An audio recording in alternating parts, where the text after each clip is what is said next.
Om Sahana Vavatu Sahano Bhunaktu Sahaviryam Karvavahai Tejasvinavadhitamastu Ma Vidvishavahai. Om Shanti Shanti Shanti. Hari Om Shri Gurubhyo Namaha. Hari Om. Vasudeva Sutam Devam Kamsa Chanuramardanam Devaki Paramanandam Krishnam Vande Jagadgurum. Krishnam Vande Jagadgurum.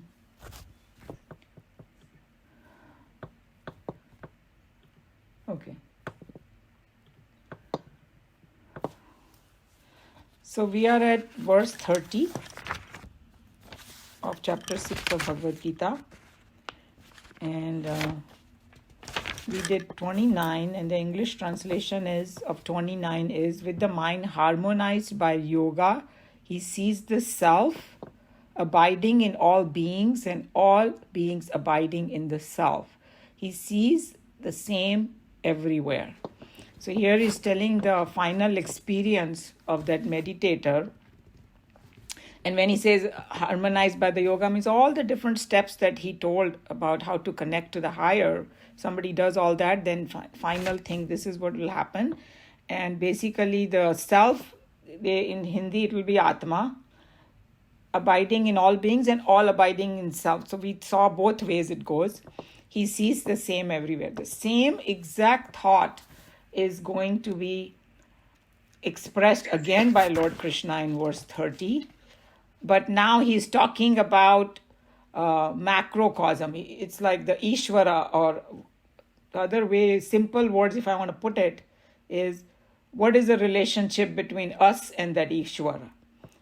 At the very core of it, that's what he's going to talk about. He changes the language slightly and we will see.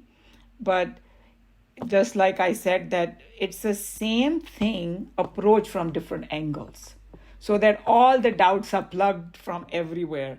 And you will see that when we are doing Swamiji's commentary, what kind of doubt can come to people and why they are afraid to see this oneness. We are literally, we have that fear that how can I be that, that kind of thing.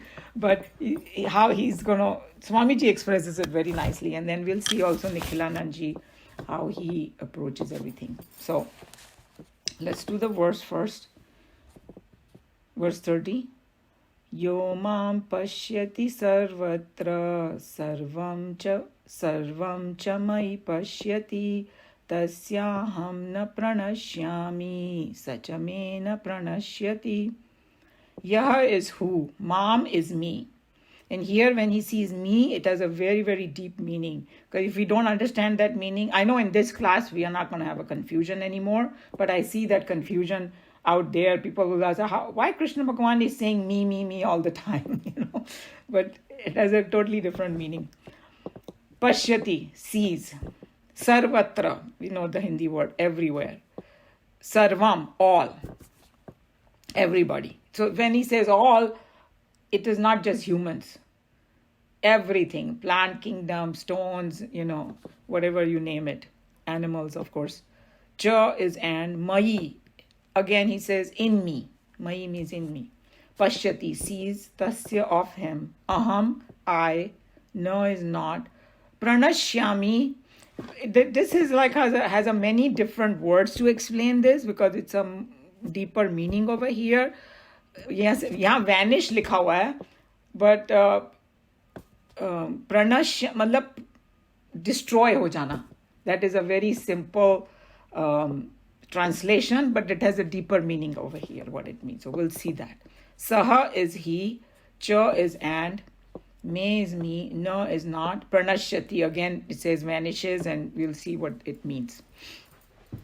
So what are they saying over here? So we saw that in the previous verse, I read the English translation, he was talking about the word Atma, or the self. In English translation, uska self diya hua hai. For the same thing, he used the word mam over here, means me.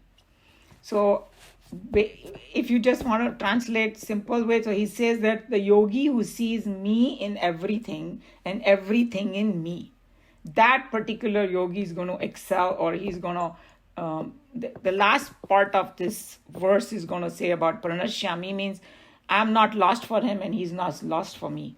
I'm not, how do I say it? I'm never lost for him and he is always in me. Something like that, okay? So we will see more about this word pranashyati as we go along. So now what do we mean by Atma over here? Why Krishna Bhagavan said me over here? Because here he is kind of pointing to the concept of Ishwar or Paramatma. We say Atma and there is a Paramatma. In the essence, they are same. And then we saw that how if we look at the ocean and you see the content of the wave is H2O, but the content of the entire ocean is also H2O. So that's how you have to think that, he's trying to tell you the common thing, that they are one and the same from what perspective.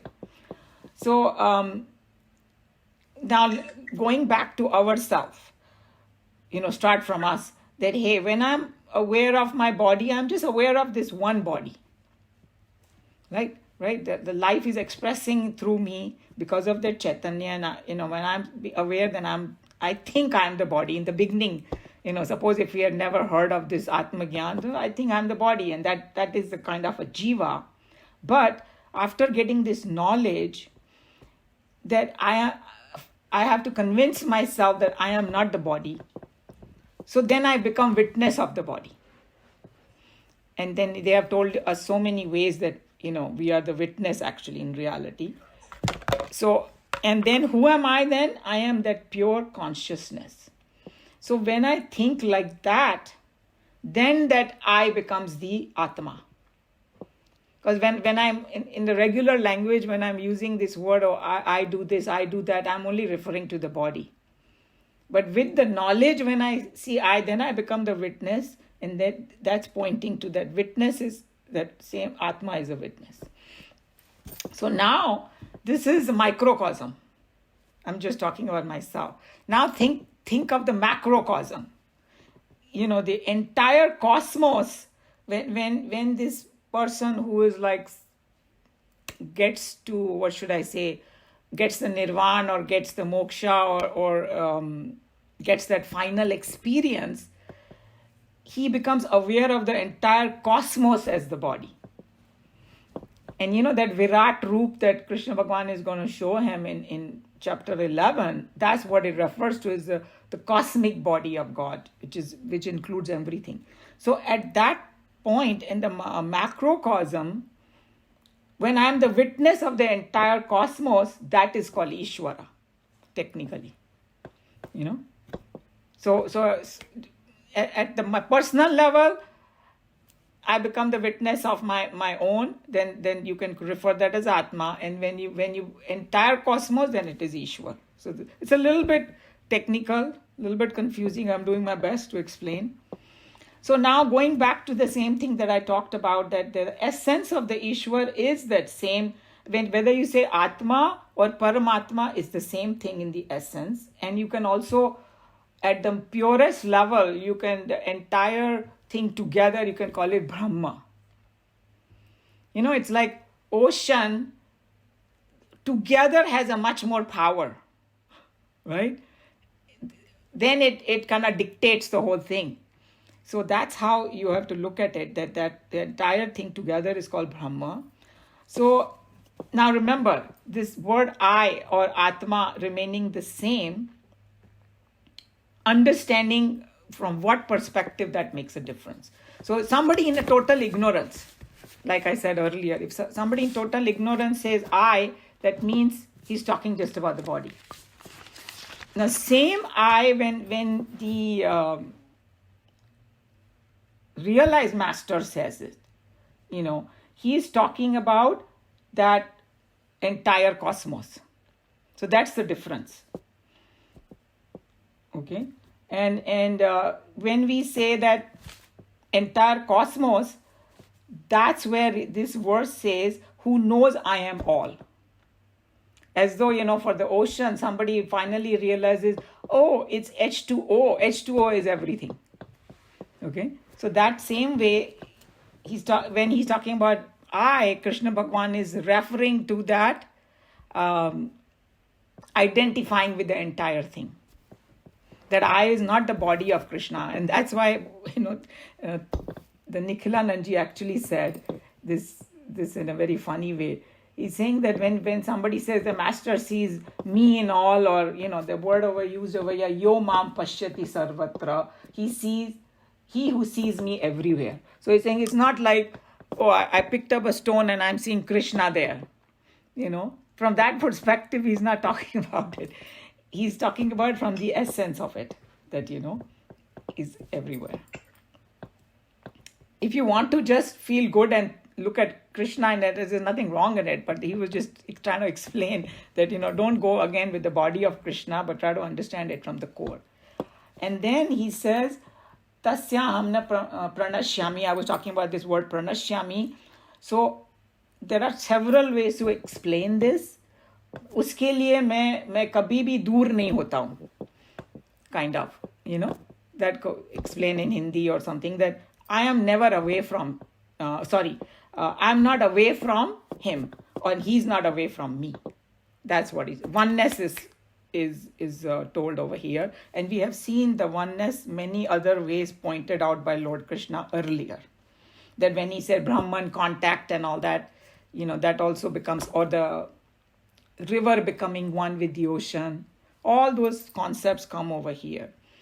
So when somebody is in that mode, what has happened? This person has become one with him, or Krishna, or Brahman. And there is no difference between Ishwar and Jeev, or you can say no difference between Atma and Brahma. And the space is another great example. That on one hand, the space looks very small somewhere, and it's a small space. Reality, it's only one space. It just appears to be that way. So you can look at it that way too. It's a very, very high concept. And Swamiji is going to explain that how people are so afraid to think that I'm God. We don't even want to say it because it just sounds, on one hand, egotistic, or, like, how can it be? And, the doubt keeps coming. And he's saying, Krishna Bhagwan has just plainly said it. You should not have any doubt. And then, Nikhilanandji also reminded that later on, Bhagwan will actually say in other chapters in the Geeta, that the knower of the self, he calls it, becomes the self. And that's why they said this knowledge, you merge with that knowledge in a sense that I was, like Tejomayananji explains that when you do a computer course, you don't become a computer. So in the world, it doesn't happen, but the Atma Gyan is such that once you get the knowledge, you become that. This is the only exception out of everything. So he himself becomes Ishwar and all that. So that's why he said that if you become one with that thing, how can you be separate? You will never be lost. Like dono taraf se, you will be one. That's what it means. Na tasyam na pranashyami na cha mena pranashyati. He never gets separated from me, nor do I get separated from him. Both ways he's telling you, whichever way you want to catch. So basically the conclusion is one who sees me in all and everything in me, he has become one with me. There's no difference. That is the main. It's a very simple thing, but something that we have to contemplate upon a lot. Okay? So that's what this. It's the same verse told in a macrocosmic way. Any question or comment?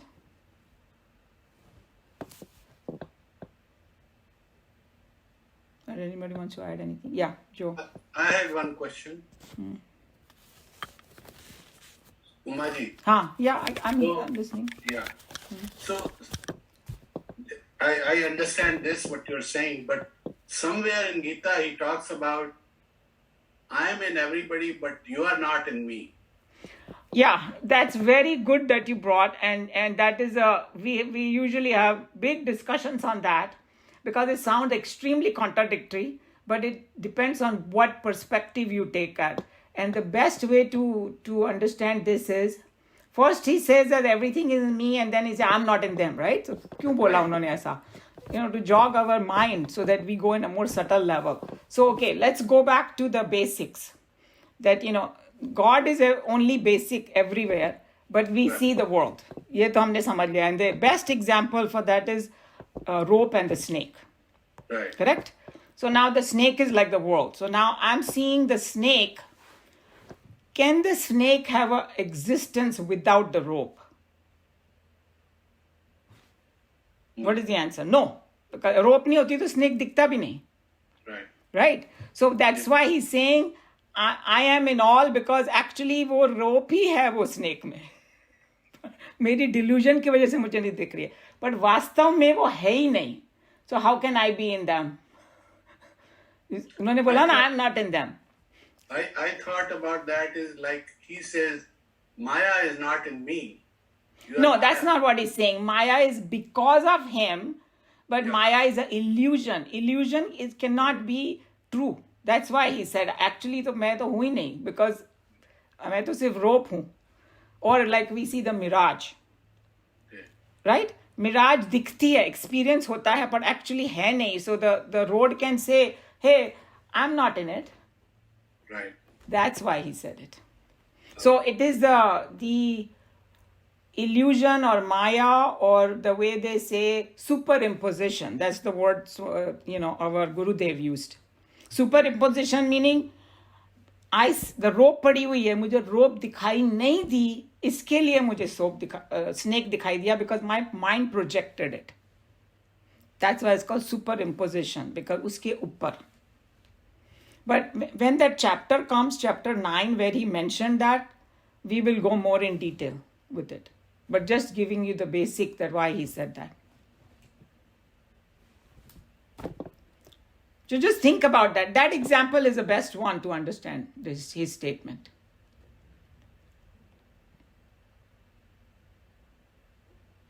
Any other? Umaji, could we not take the example of thinking of what Joe said, of gold maybe? Okay, the form is in the gold, but no.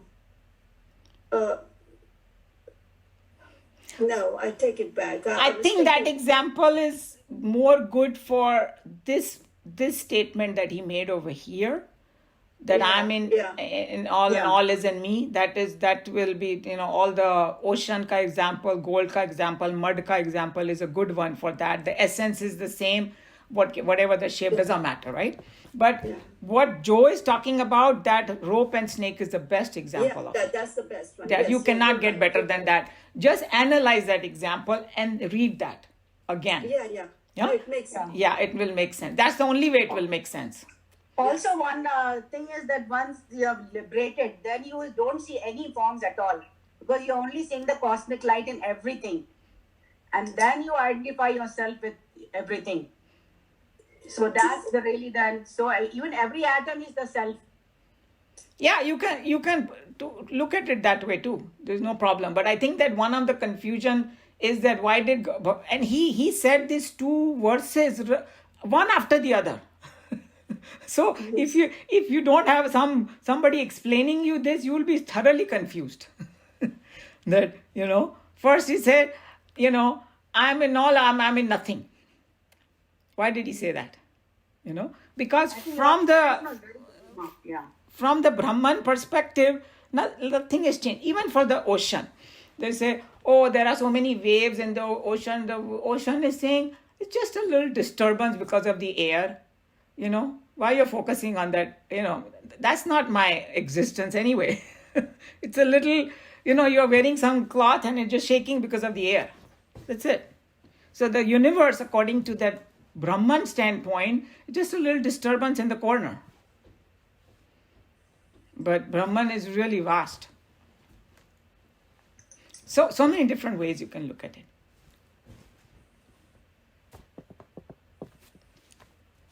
Shall we read?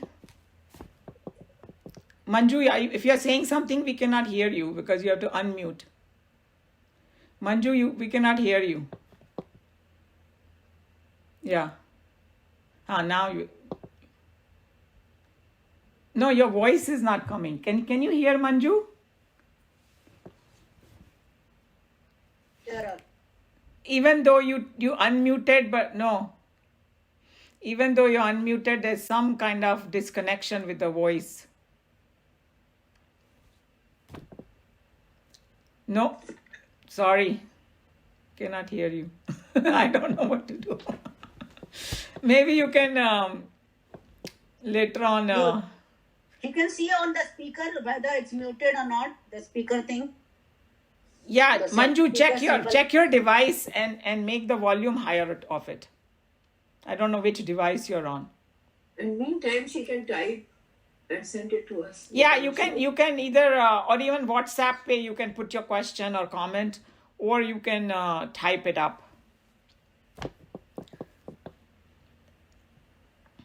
Okay, since she's having so much difficulty with it, maybe we can start reading, and then when Manju, just when you can't resolve this, you can address that, your comment.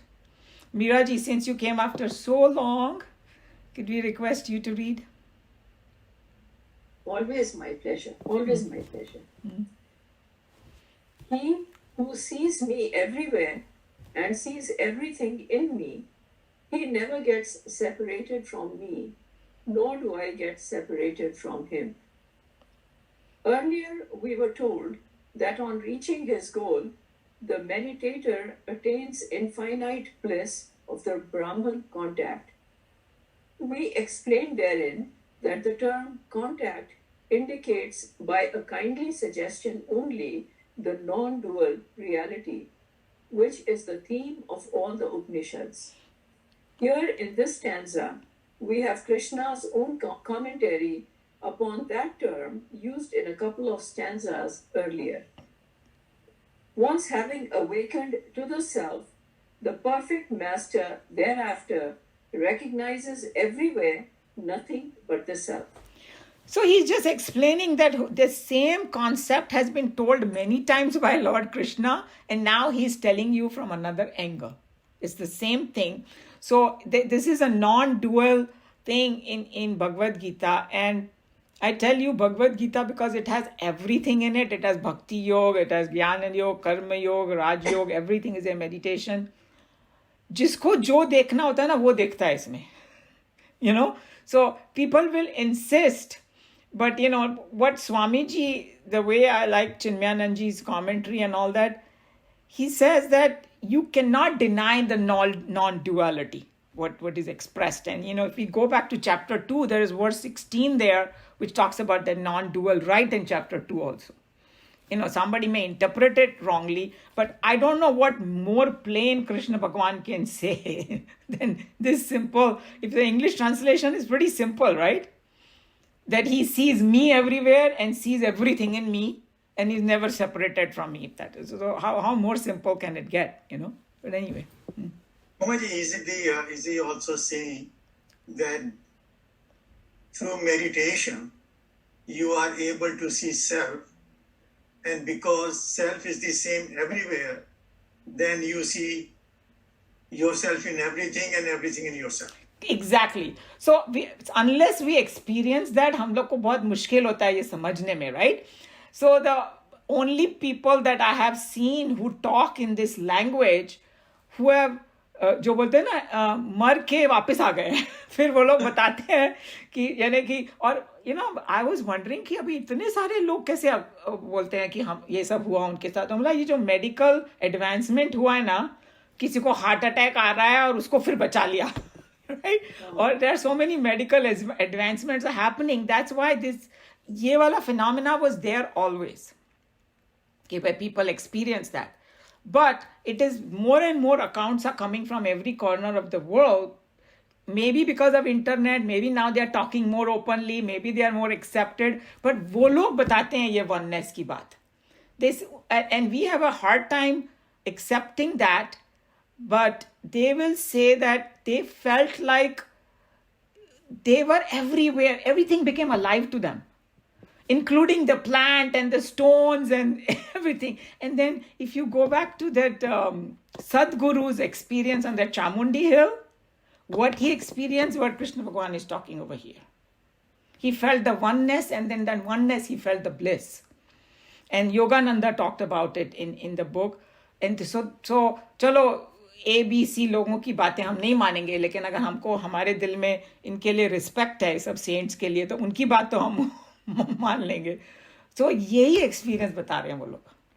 हम लोग को अभी हुआ नहीं है, लेकिन the ways, I think it was Tejo Menon ji who said, चाहे हुआ भी नहीं हो, सोच के भी हम लोग खुश हो जाते हैं कि मतलब क्या चीज देखने के लिए, look forward to it, in this journey, to get that bliss and that oneness. But yeah, he's talking about that, what you just mentioned. That's what he's talking about. And Moji, isn't it also true? It doesn't, you may not arrive at 100% self-realization, but it's every step you take towards it, you see more and more of yourself everywhere. Yes. And Chinmayanand actually mentions that in his commentary, exactly what you said. He said that you will also start getting that bliss with the same proportion. Right. That small things, and you're not going to sweat over small things and idiotic things. That's why your mind will become quieter. All of that benefits will start happening. And, sometimes even people may not know all about this, but even start meditating little bit without even knowing the final goal, people start getting benefits. तो यहाँ तो उन्होंने पूरा final goal बता दिया, तो हमको कितना एंथुजियाज्म होना चाहिए, राइट? कोई बोले कि भाई फलानी जगह पे जाओ, इट इज दिस, हम जाते जाते भी खुश होते हुए जाते हैं.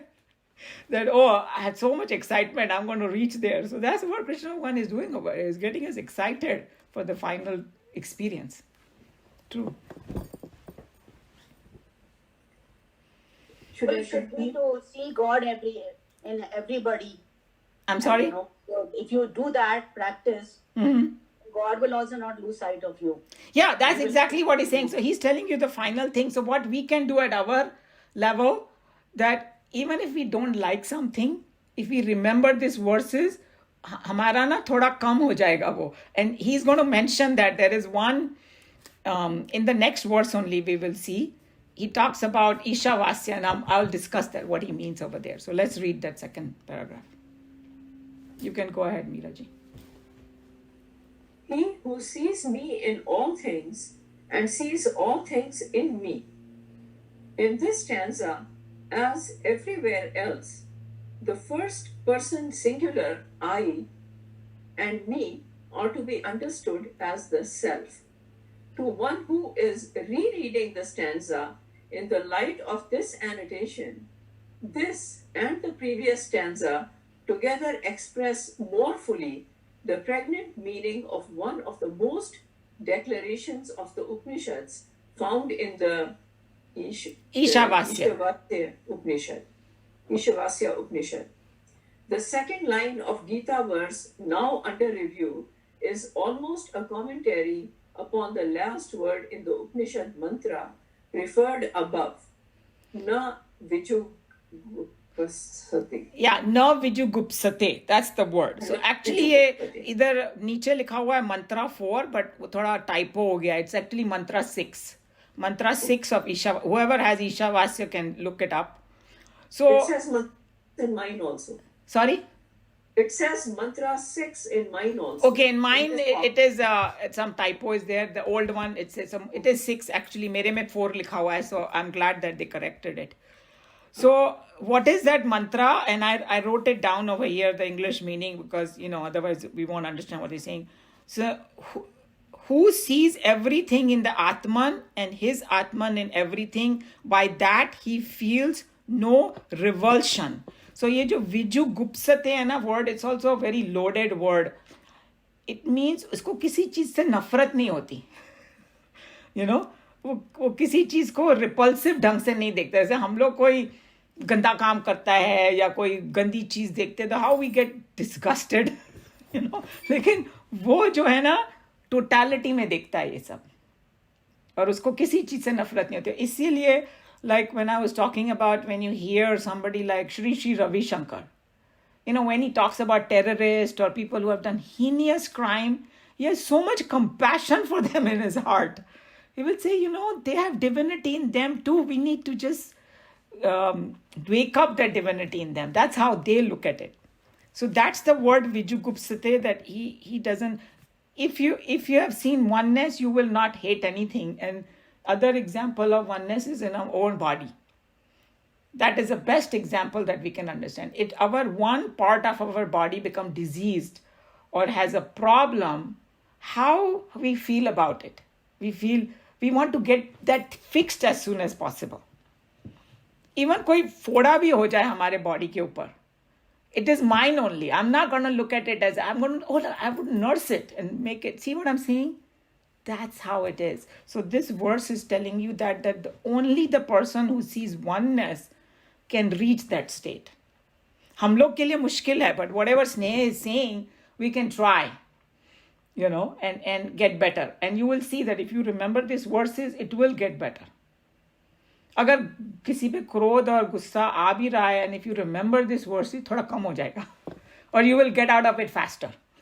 पहले, you will keep on and on and on and on, and and then it will become less and less and less.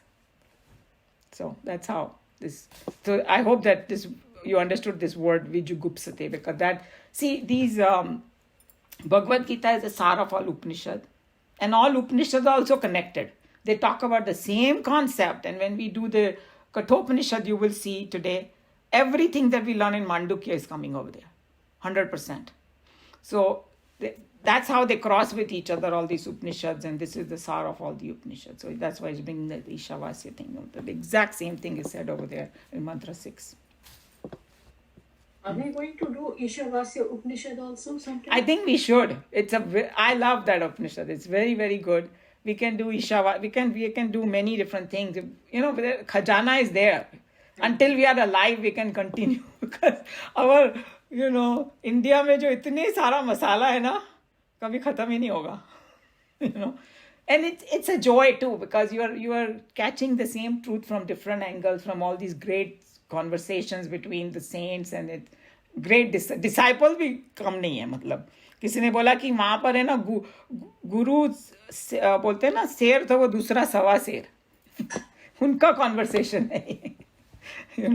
Like अपना कठोपनिषद में Nachiketa is such an advanced student. So it's a joy to hear their conversation. Yeah.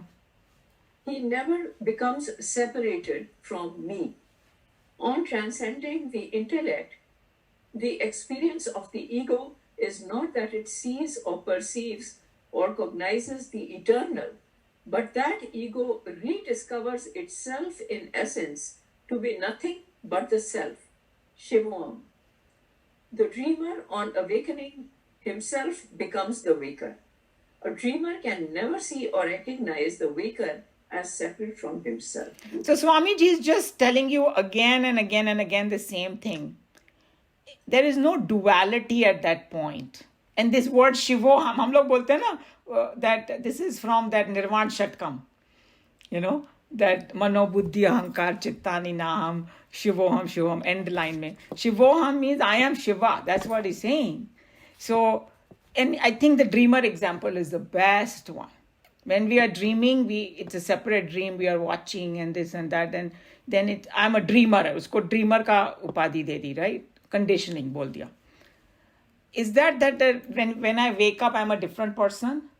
No, the dreamer becomes the waker. So he's saying the ego rediscovering itself as Brahman. That means ego kabhi tha hi nahi. Or if you go back to that example of snake and the rope, once I know it is a rope, what happens to the snake? It disappears into the rope. You can say that. You can just say it disappears. Only rope remains. So that's what has happened. That, the ego, I'm Brahman, and himself disappeared. Nor do I become separate from him. The dualists are rather hesitant to accept that infinite divinity is their real nature, for they are, as ego centers, conscious of their own bodily vanities and sins. In no clearer terms can we more exhaustively describe the unadulterated truth of the essential divinity in man. Lord Krishna here is in no way trying to conceal his meaning that a meditator, when he has fulfilled the process of detachment from the not self, himself becomes the eternal and the infinite. He may be a staggering truth, but all the same, it is the truth. Those who are hesitating and wavering may well continue to disbelieving their own divine potentialities. But the intimate experience of the long hierarchy of gurus in India and the mystic saints all over the world have endorsed this unbelievable, plain truth that in essence, the self in an individual is the same self everywhere. So here, this is what Swamiji was telling, explaining that some people will still hesitate because we are in the body, we feel so limited, we feel so small. Oh my God, मैं कैसे हो सकती हूँ भगवान? I can, the thought only just, they cringe at the thought and they just, and there are some, the dualists, वो कहते नहीं हमको इसी में मजा आ रहा है. We want to be the bhakt. We never want to be separated. Bhagwan मुझे कभी मुक्ति दे ही नहीं. And we have heard of all of that because he's saying that it's very hard for us, but all he's telling you that, okay, उनकी अपना experience मत मानो लोगों का, but at least जिनको वो saints and sages, and I told you a couple of examples of Yogananda, and because not everybody talks about their experience of oneness. The only people who talk about very openly are these near death experience वाले. वो भी पहले बोलते थे कि जब हमको हुआ तो हमने अपने फैमिली वगैरह को बोला तो उन लोग को तो हमको बोला साइकाट्रिस्ट के पास जाओ, and अगर डॉक्टर्स को बोला तो बोला कि hey, this is just hallucination and this and that, your mind is just talking and all that, just dismiss. So इससे हम डर के मारे किसी को बोला ही नहीं, right? Then they started, but they could not forget it. They said कि it was so real that it was like coming back home. This looked like a now dream. Like whatever they talk about, they are telling you this world is a dream. We don't look at it as a dream, but they do. So they said, abhi kya hua hai ki there are clubs and there are people who support each other, so they openly talk about it, and YouTube, they are there. So, when Swamiji was writing this commentary, it was not as openly discussed about all these things. And now those people are also confirming exactly the same thing. But chalo, even if somebody doesn't listen to them, if we have faith in all these Swamis and all that, it's their experience. And I think Joe was talking about it too, that Ramakrishna Paramhans actually one time gave everybody that experience. Somebody requested in the Sabha, and he said he granted, and then everybody felt that oneness. It went away because their mind was not pure, so it didn't stay with them. But they are even capable of having other people experience it. So all he's saying, this is there, exists, and Krishna Bhagavan is saying in no uncertain terms over here. So if you are feeling the duality, it is your own ego or your own feeling of this separation which you cannot let go of. That's all he's saying. The ocean and the wave is a very good example for this case because of the water, the H2O. Yeah. That's a very good example for this. That's how it is. And then when you say that statement that they all exist in me, उसमें भी है wave and ocean, because wave तभी wave कहलाएगी जब वो ocean के साथ होगी. Yes. The moment you take the water out, it cannot be called a wave, right? Or say gold ornament. If the gold is gone, ornament is gone too. Right? And the snake and the rope is a beautiful example too. अगर वो rope नहीं होता तो snake भी नहीं होता. Right. Yes. Yeah. So all of them fit. Yeah. Right. Mm-hmm. At present, there is a divorce of ourselves from ourselves. The ego is a rebel who has exiled himself from his native kingdom, the self. On rediscovery of the self, the ego becomes the self. In such a happy blending of a homogeneous whole that thereafter there is no distinction between the ego and the self. On awakening, the dreamer becomes the waker. Not only does the dreamer become the waker, but the waker can never remain separate from the dreamer. In ordinary divorces, either of the party can divorce the other, and yet the divorced can still maintain an emotional relationship with the one who had separated and gone away. Here the Lord says that not only does the seeker comes to feel the selfhood, but I, the self, become homogeneously one with him. So I guess they don't have a better word. So the homogeneous, the homogeneous milk होता है ना, उसमें वो सब एक साथ ऐसे mix कर दिया है.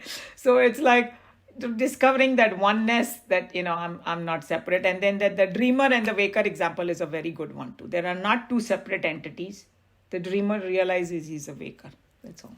So here, the ego is nothing but, I feel the sense of separation. That is the ego. And when it comes to ego, it's a very interesting thing, because when the way we use the word ego in the English language, or how we do बातचीत करने में जो हम लोग करते हैं ना, तो egotistic person, we think somebody who is thinking I'm so great, वो उसको ego बोलते हैं, right? Regularly. But this one of the Swami was explaining, when I say I'm nothing, I'm nobody, I'm so bad, that also is an ego.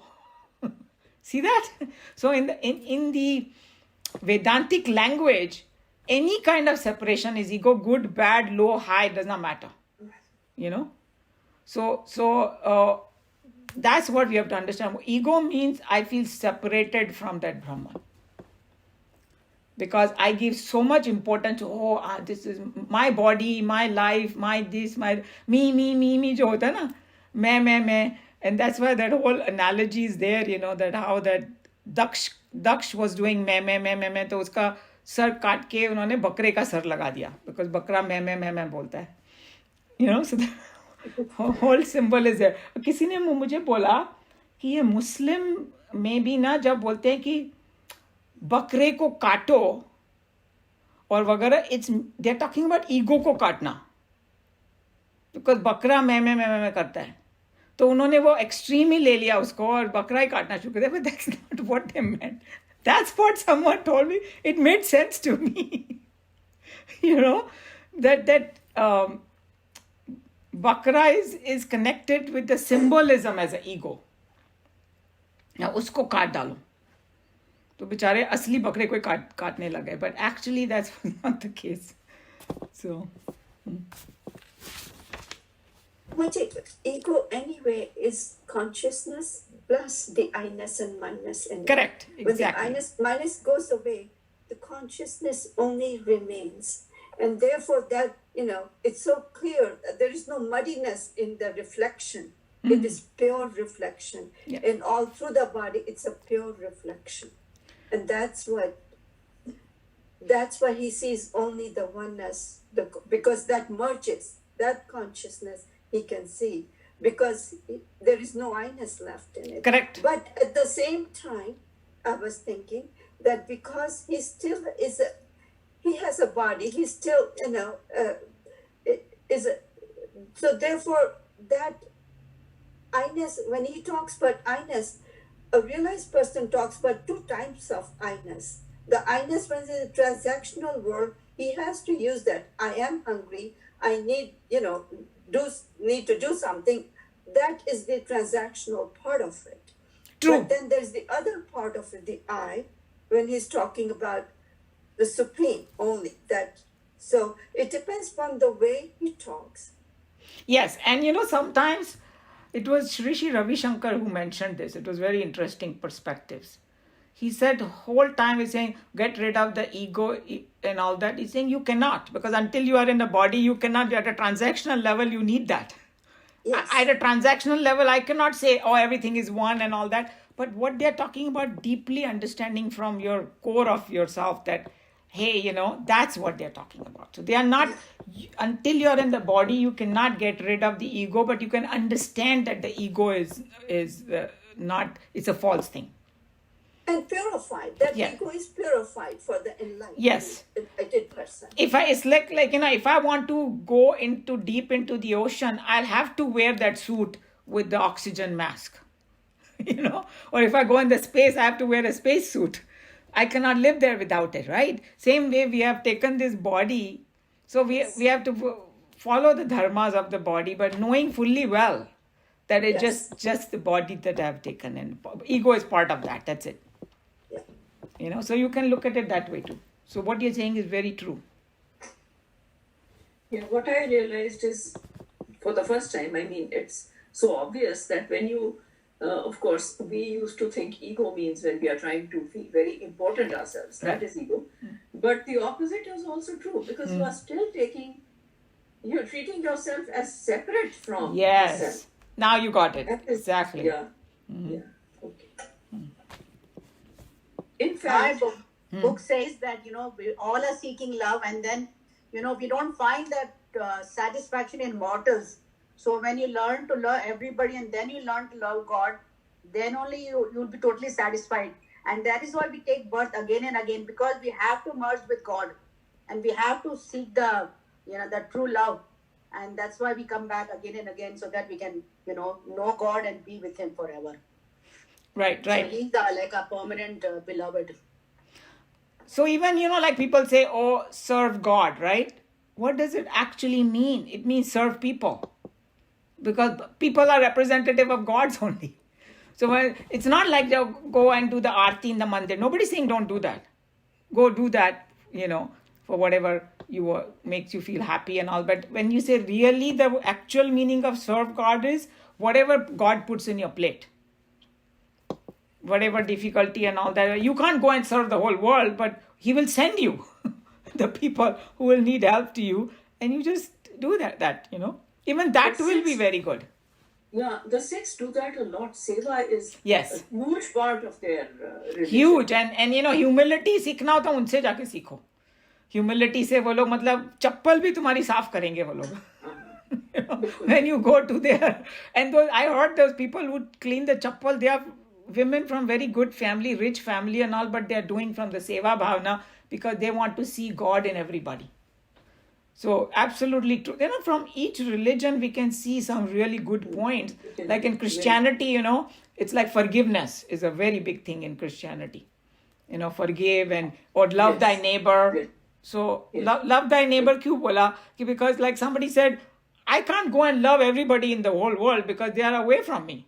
Who do I have? My family and neighbors. That's it. Family ko to वैसे ही लोग they love, and we feel oneness. Saying love thy neighbor because of the exact same thing. But they have just simplifying it for you, the same concept. If we don't think about that, then why did they say in Christianity love thy? That's their big thing. I heard in Christianity. I mean, I've not read the whole Bible, so I don't know. But whatever little people tell me about it, that's what is their main thing. In fact, once we understand that misguided God is a man, beautiful. It becomes amply clear that rightly guided man rediscovers himself to be nothing other than the Supreme. An actor playing the part of a beggar is not really a beggar, and the moment he drops down the part he is playing, he becomes what factually he is. In fact, even while he was playing his role, he was not a beggar.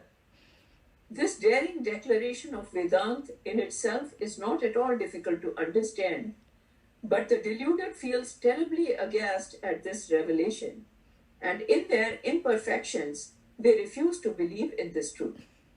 They have not the guts to take the responsibilities of living a godly life.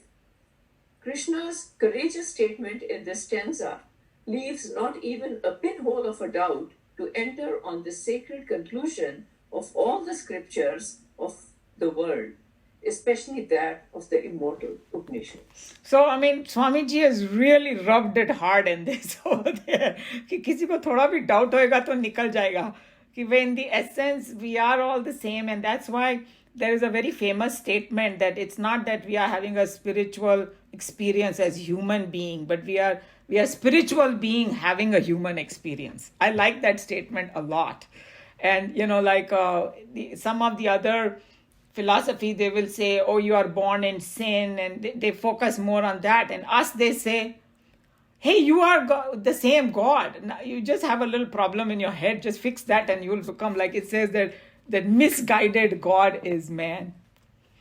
So That's so beautiful. I know. So it's like after anytime we feel low, we should go read that. I think that's what Vivekananda also said, oh, you children of some light. And he always refers.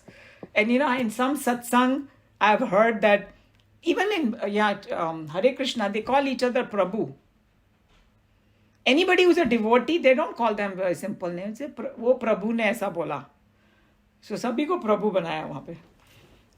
Or, or they will say some, divine soul. That's how they refer. Sometimes, you get letters from these saints and all. That's how they will refer you.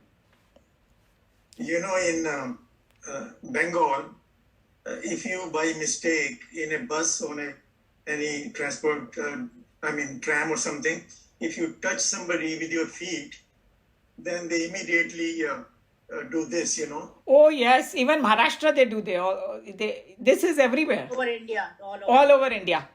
Right. Absolutely. And somebody was explaining to me it is because they think they touched God with their feet. Yeah, that's the whole idea, exactly. Or like अपनी books होती हैं, हम लोग, यहाँ पर का culture, my God, I'm like, I don't know what to do. I used to go to volunteer in the high school or whatever. Some of them will put their feet on their books, because और हम लोग को तो जान निकल जाती है हम लोग की.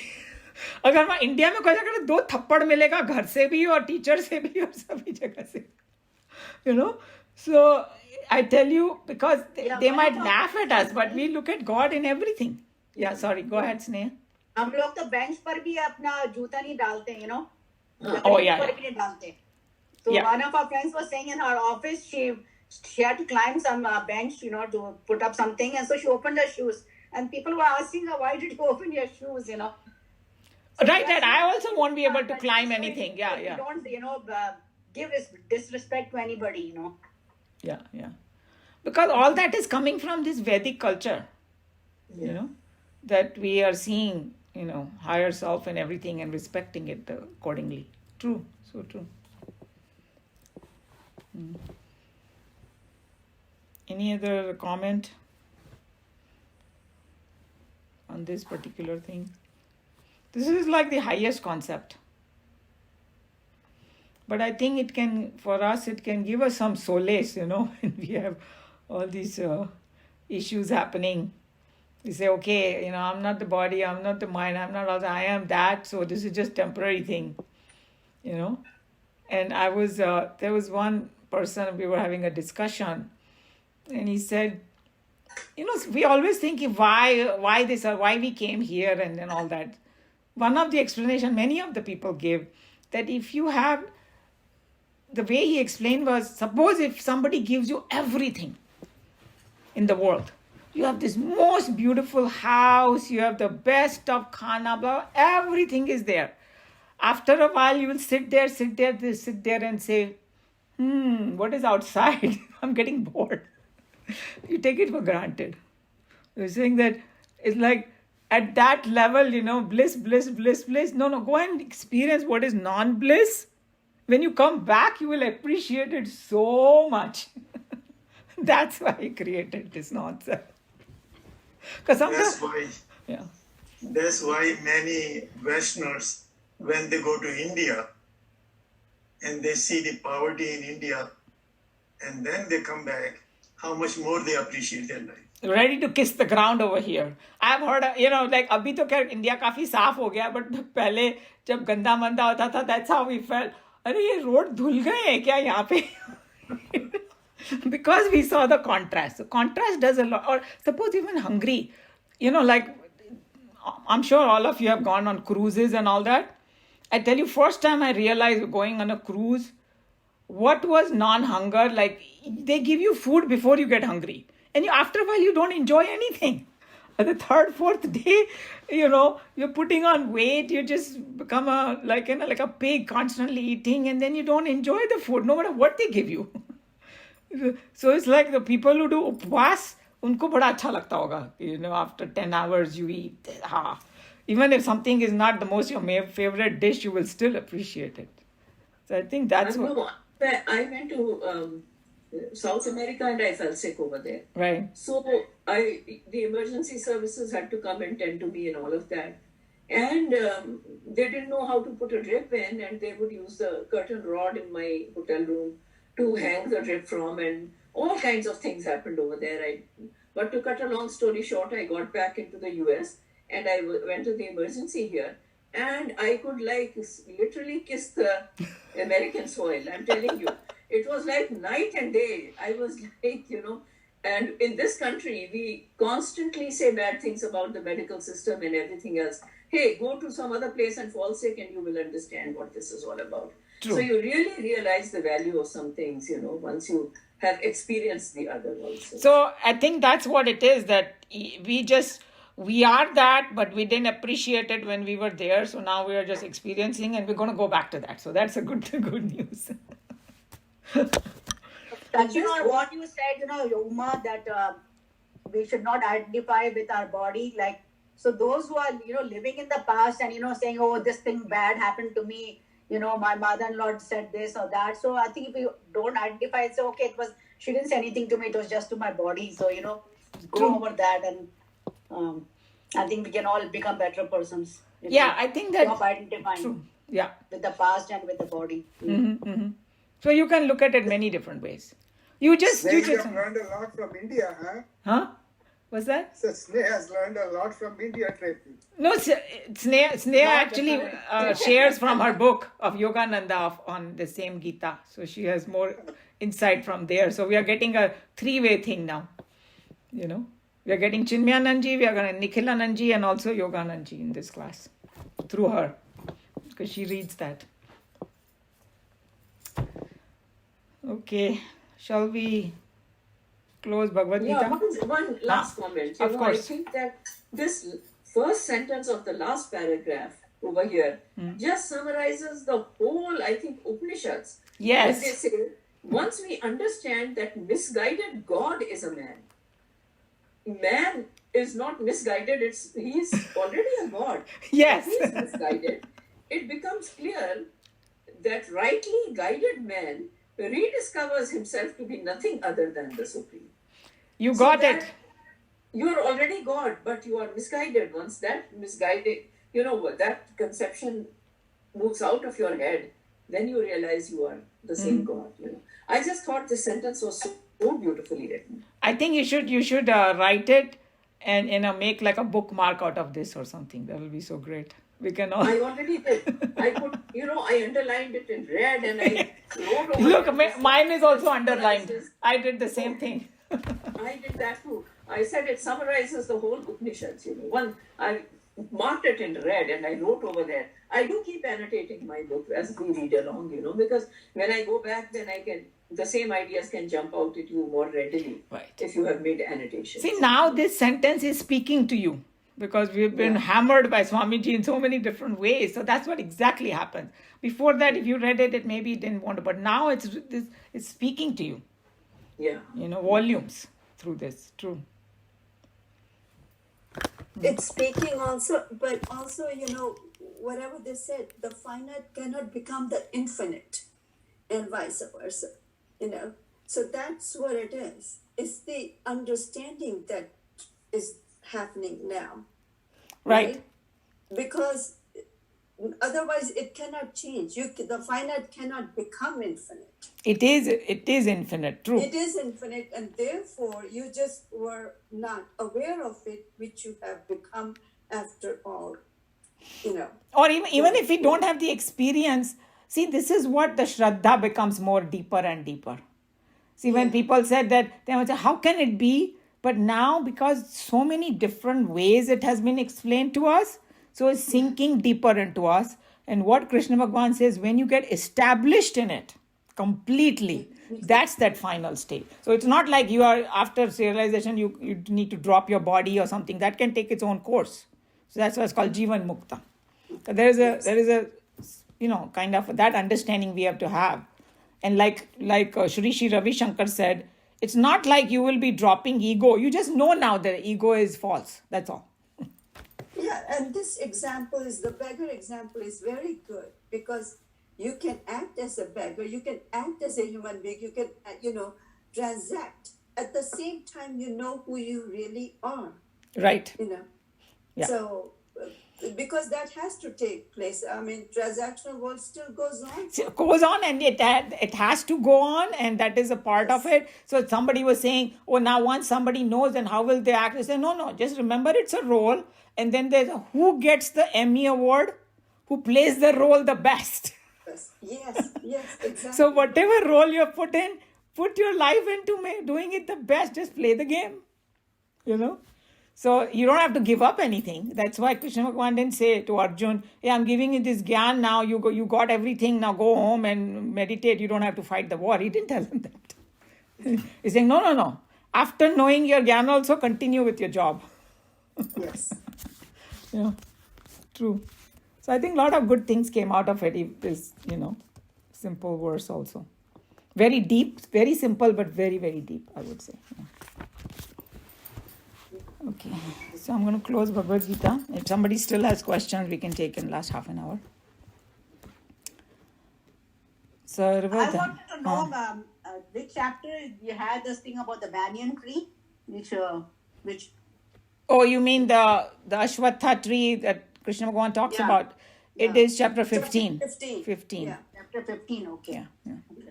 Because in House of India, we have the banyan tree, and then people asked me the significance, so I thought, let me read up a little bit more about it. Yeah, you can read up. It starts with that, this whole cosmos. It's the way when we come to it, it's a very beautiful thing that Krishna Bhagavan brought the whole cosmos in a pictorial form. Because it's like, hey, then he says that, understand this tree, and then he said, cut this tree out. But to cut the tree, first you have to understand what tree is. So Chinmayananji has some amazing commentary on it, but you can still read up and see, yeah. Okay. Sarvadharman parityajya mamekam sharanam vraja aham tva sarva papebhyah moksha ishyami ma shuchah. Hari Om Shri Gurubhyo Namaha. Hari